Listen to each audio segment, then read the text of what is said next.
Now on 105.9 FM and streaming worldwide on the WMAL app. O'Connor and Company.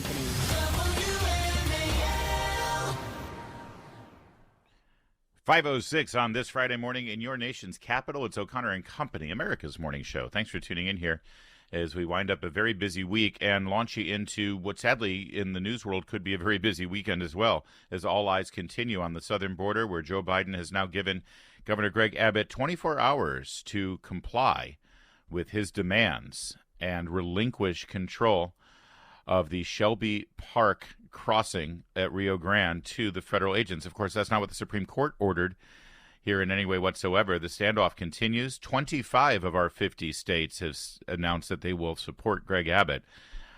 This isn't going to end well, I don't think, unless cooler heads prevail. And Joe Biden is not known for having a cooler head. Coming up at 7:35, Cully Stimson of Heritage Foundation is going to talk about the constitutional aspects of this and what the next steps might be.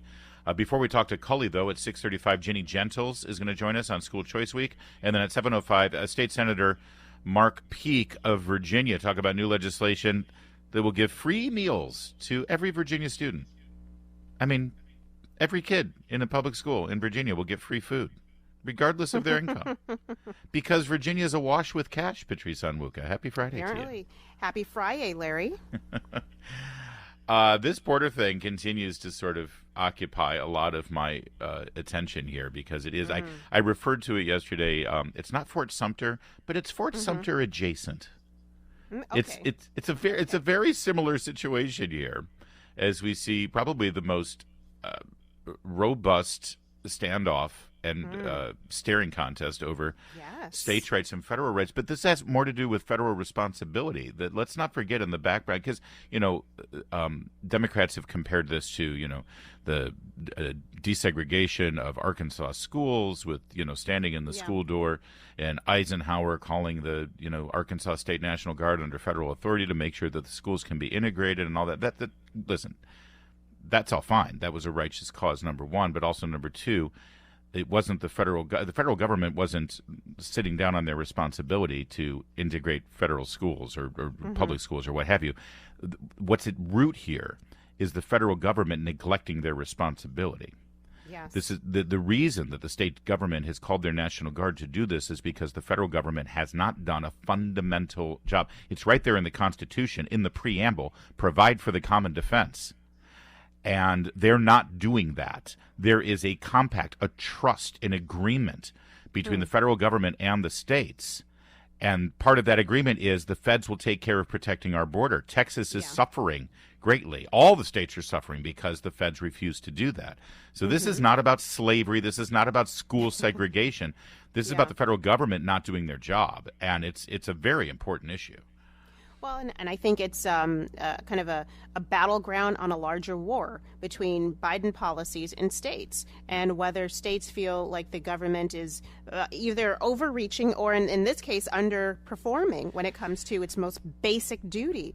Now, I do want to caution folks to, I've seen people saying, well, let's grab our arms and, I hope they're just joking, but I do think it's important to see states locking arms with one another, and with Texas saying, no, this is absolutely wrong. And every state is now a border state. This is not just unique to Texas. And I think the Biden administration got us to this point where every state is, in fact, a border state. Well, and the Biden administration got us to this point because of politics. Everything that's going on the border has nothing to do with anything other than winning elections. They think that their open borders policy is something that their voters wanted in 2020, and also it's what the party wants in the future, because all of those people who are flooding into the country, you keep hearing it from Biden. He says, well, we need a pathway to citizenship. That means all these people get to vote.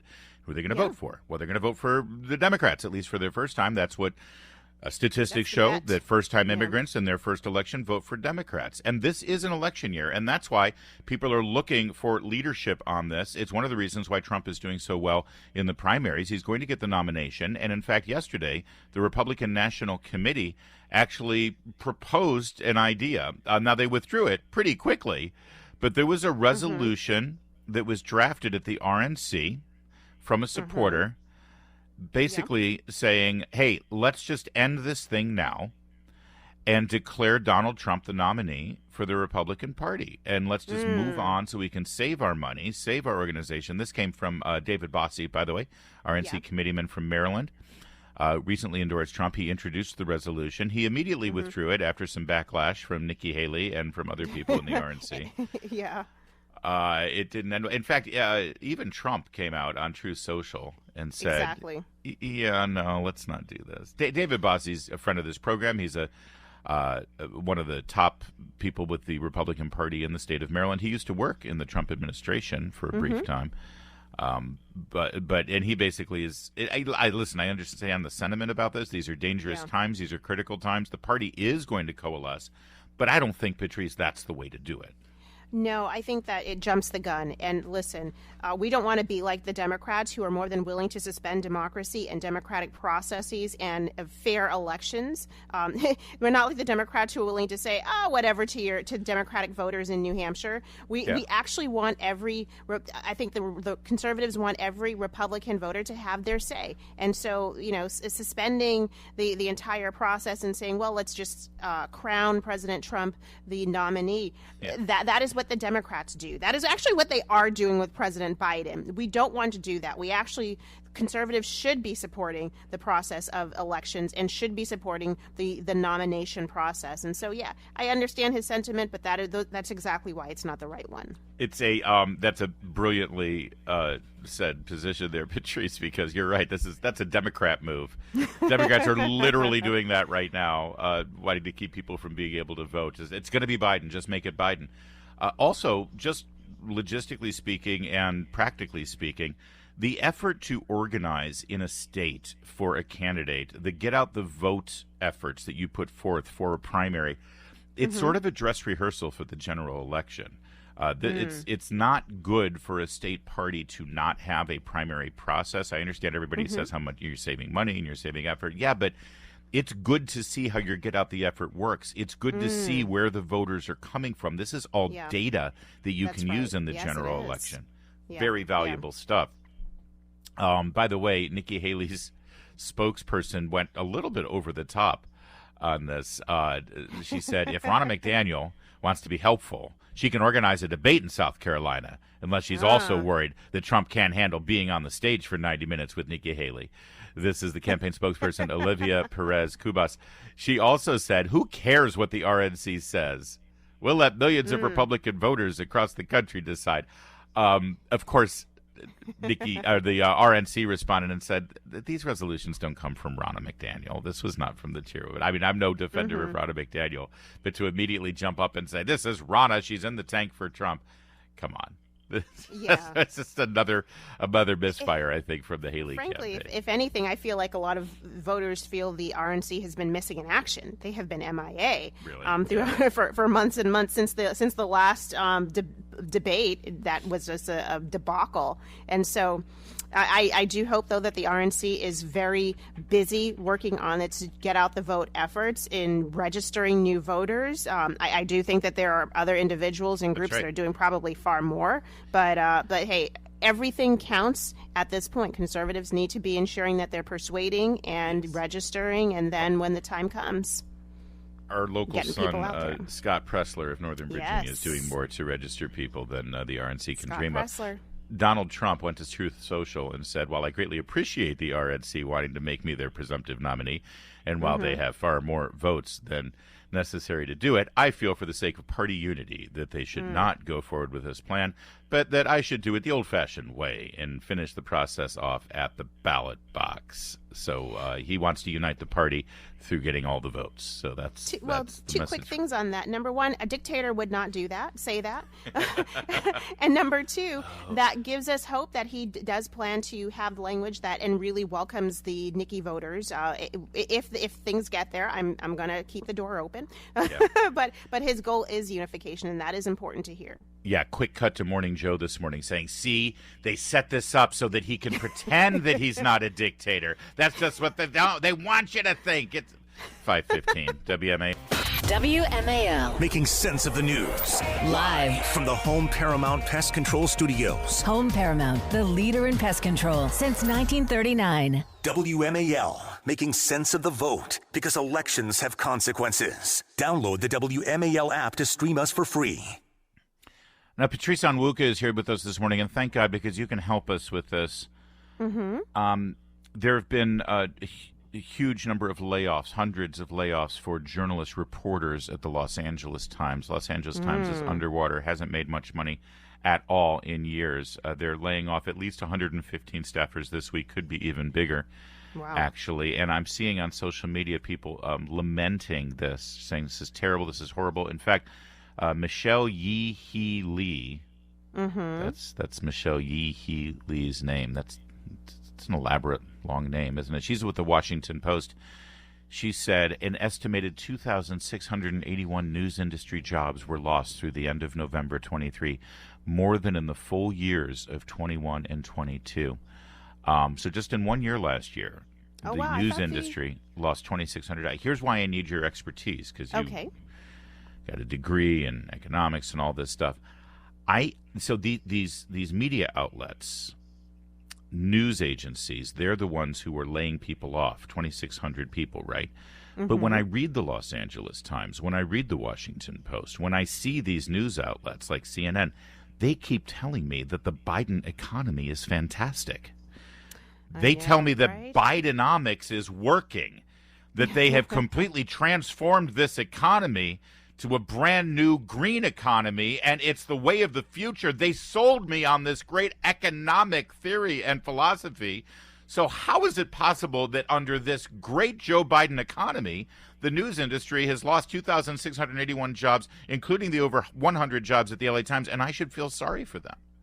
Well, you shouldn't feel sorry for them. Well, okay, let me caveat that and say I never like to see anybody being shown the door unless it's for poor performance. And hey, maybe, just maybe, the 115 staffers being shown the door are performed woefully on their jobs. Can I just jump in there? I completely agree, except with Don Lemon. That was fun. Well, poor performance still, other than New Year's Eve getting toasted. I mean, I think the interesting thing about the news industry is that if you were able to adapt, you survived. And if you're able, and the LA Times, they put out a lot of garbage. A lot of these so-called journalists are actually just activists using the platforms to push an agenda. And people don't want that. And the market signal has been, no, we're not going to spend money there. And as a result, they're losing their jobs. Now, wouldn't it be nice in California, where the LA Times is, for maybe some of those journalists to be brought back as independent contractors, where they're writing different pieces for the LA Times? Maybe they're working for other news outlets, so they themselves are small businesses and have multiple clients. Yeah. That would work in a lot of states, except California decimated their independent contracting workforce in 2019 when they passed AB 5. So now this is a great example of when you cut your nose to spoil your face. The California's Democratic Assembly and Gavin Newsom wanted to support unions and forced independent contractors to be reclassified as employees.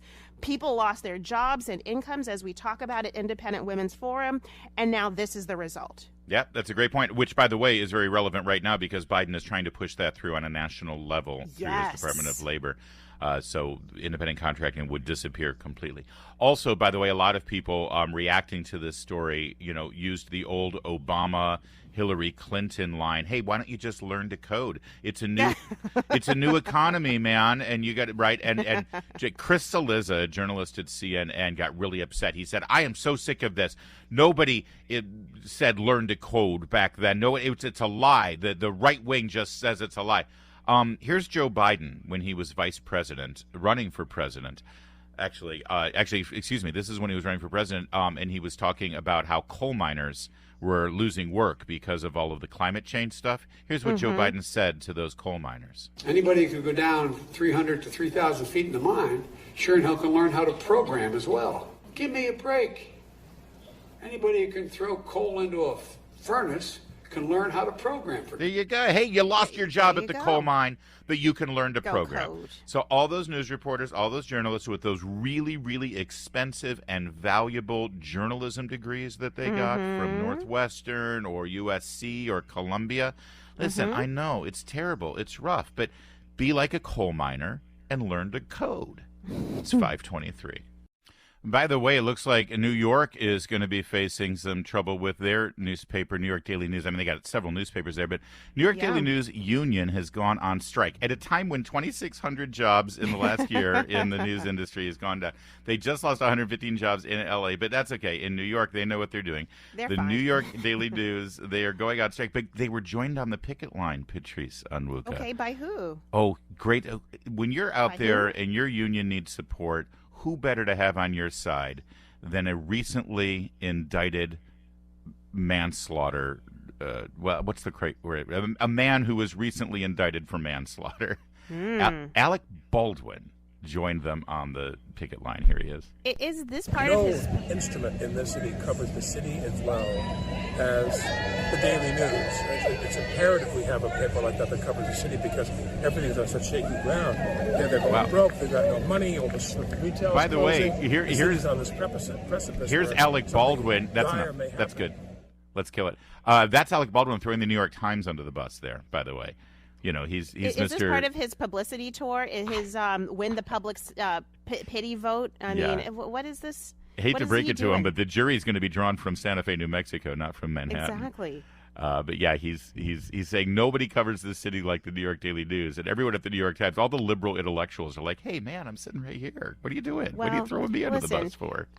I'm just thinking about why is he out there when he's not contrite, worried about his own legal woes? I mean, Yeah. he must not care. He must not be taking the newest charges on too seriously. By the way, Alec Baldwin also famously beats up paparazzi photographers.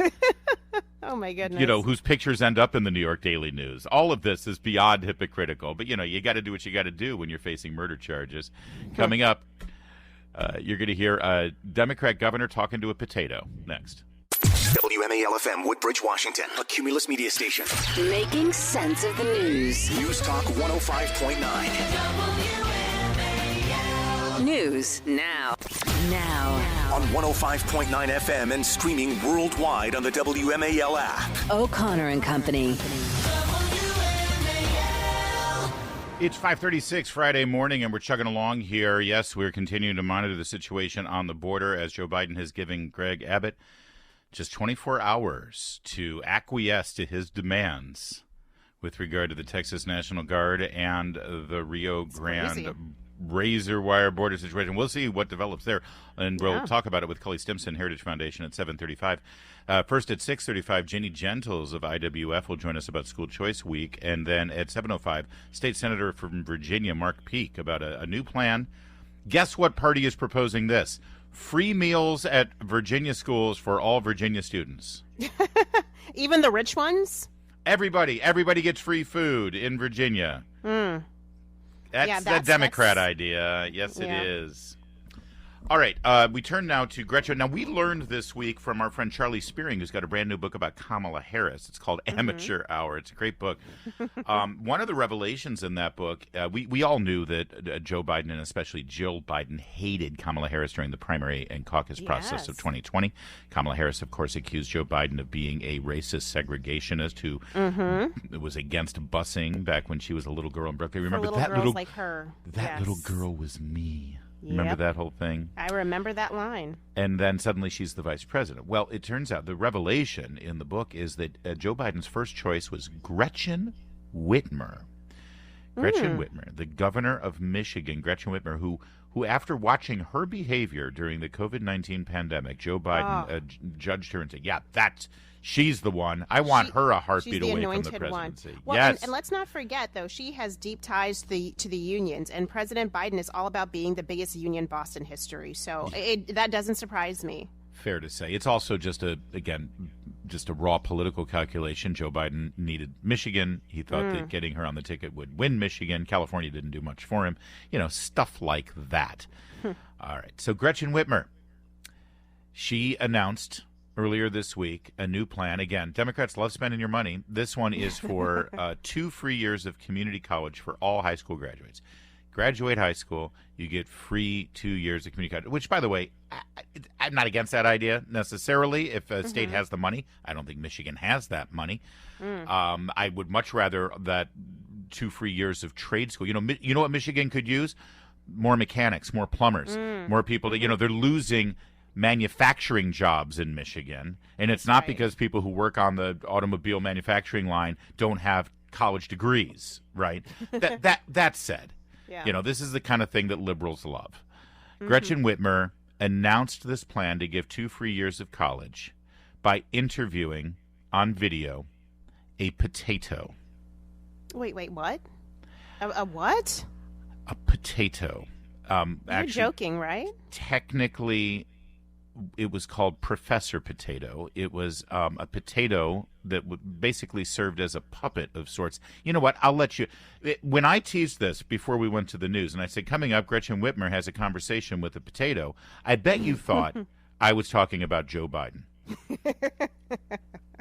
But it's not. This is Gretchen potato. Whitmer and Professor Potato.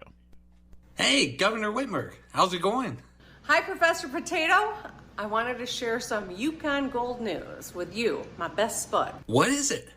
We both agree that every Michigander deserves an opportunity to go to college without frying their bank account.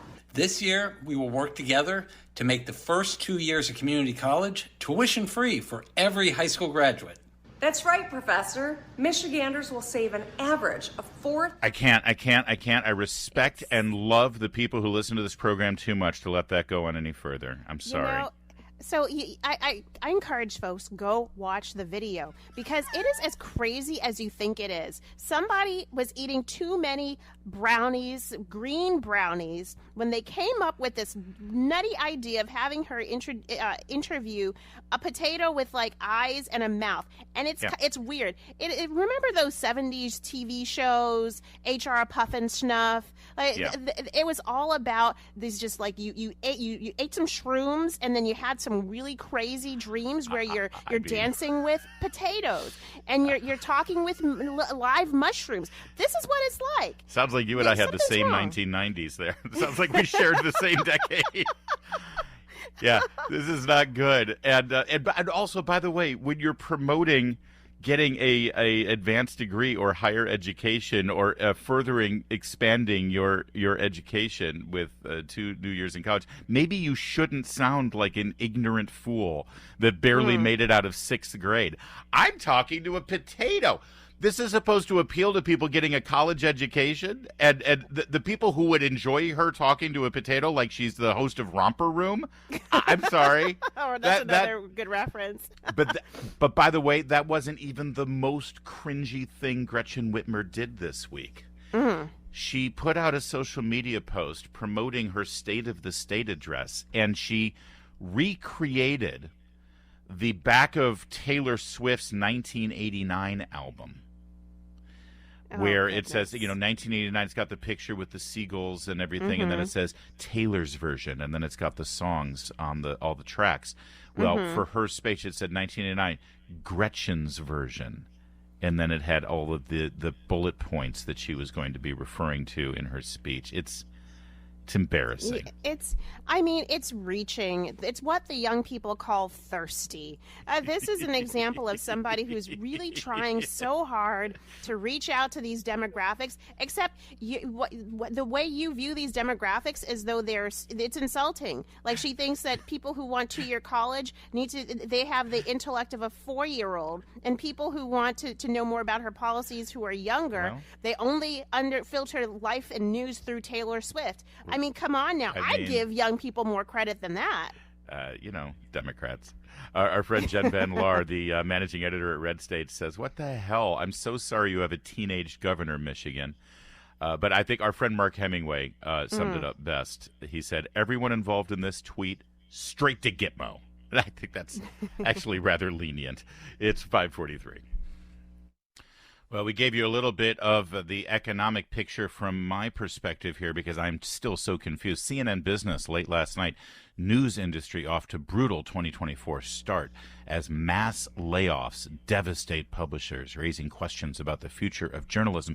See, again, I don't understand, Patrice. I'm told constantly by these very same journalists who are now losing their jobs that this economy is the best it's ever been, that Joe Biden is an economic genius. So you've got some more economic news here, don't you? What else is going on? Yeah. Well, we'll see. If the economy is so great, in their words, they should have no trouble, right?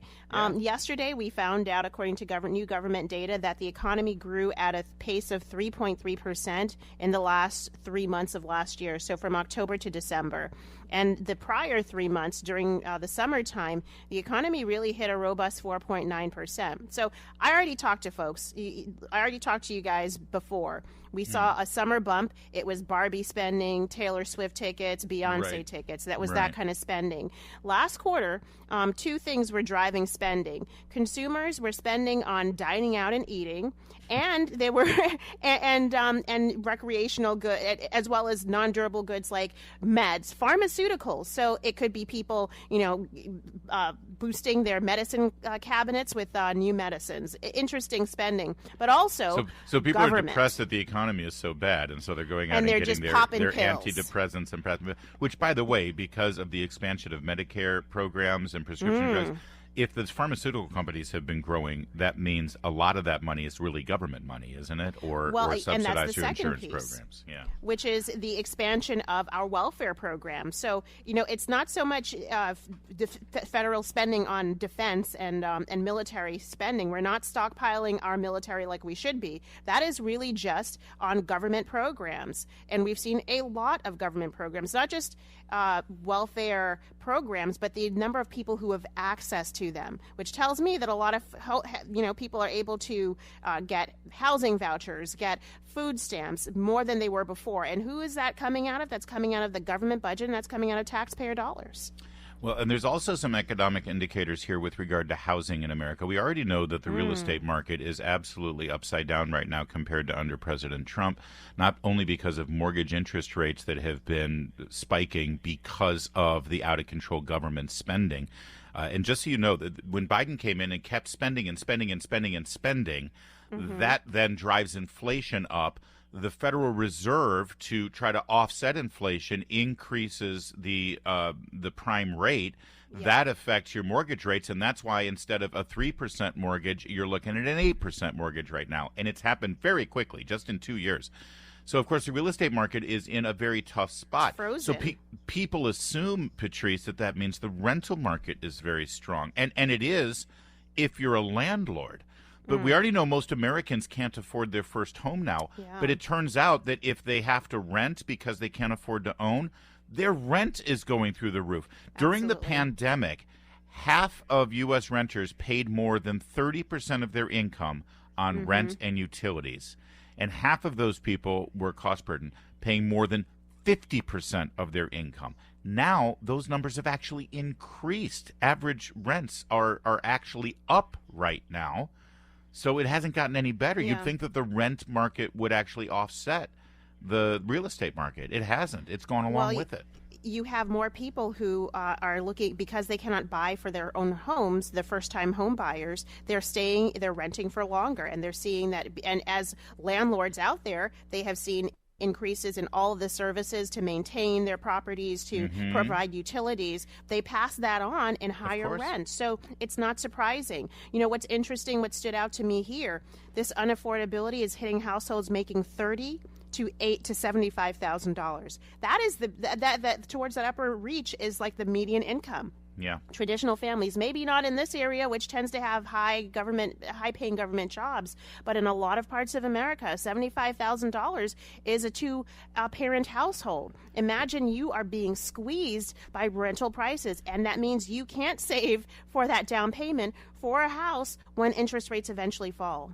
And Joe Biden will run.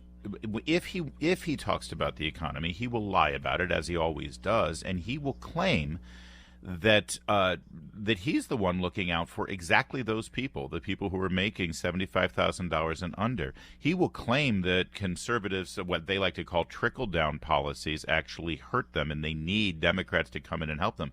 The absolute opposite is true. Under Donald Trump and under tax cuts and lower regulation and free markets, we actually saw the economy grow specifically for people in that income bracket. Now, those people are getting squeezed because of 3 years of Bidenomics. It's 5:53.